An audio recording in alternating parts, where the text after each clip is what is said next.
Alors quand on parle aujourd'hui du boson de Higgs que l'on recherche au CERN à Genève, comme de la particule de Dieu, même si c'est un jeu de mots, hein, on entre quand même dans la vision d'un Dieu du type ingénieur ou architecte, et on se dit, si on arrive à comprendre le fond de comment tout cela s'est fabriqué, on remontera jusqu'au fabricant. Mais voilà, Dieu, créateur de la Bible, n'est pas un fabricant. Comme je le disais tout à l'heure avec Teilhard de Chardien, Dieu fait le monde se faire. C'est-à-dire que l'origine du monde n'est pas simplement le petit boson, si je puis dire, qui va permettre à la théorie d'être complète.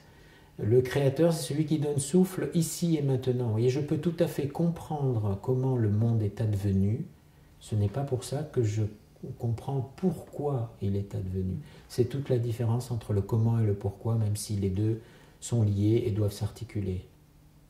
Donc, penser de la même manière que si je remonte à l'instant zéro de l'éventuel Big Bang, en supposant que le Big Bang est une réalité, que ce ne soit pas qu'une théorie ou qu'un cadre théorique, penser comme Stephen Hawking par exemple, qu'en remontant à l'instant zéro, s'il y en a eu un, et l'espace zéro, je trouverai le créateur, c'est la même erreur, si je puis dire, dans le cadre d'une vision en tout cas judéo-chrétienne, où Dieu n'est pas le fabricant d'une cause, d'un effet, dont il serait lui-même directement la cause, placée sur un même plan.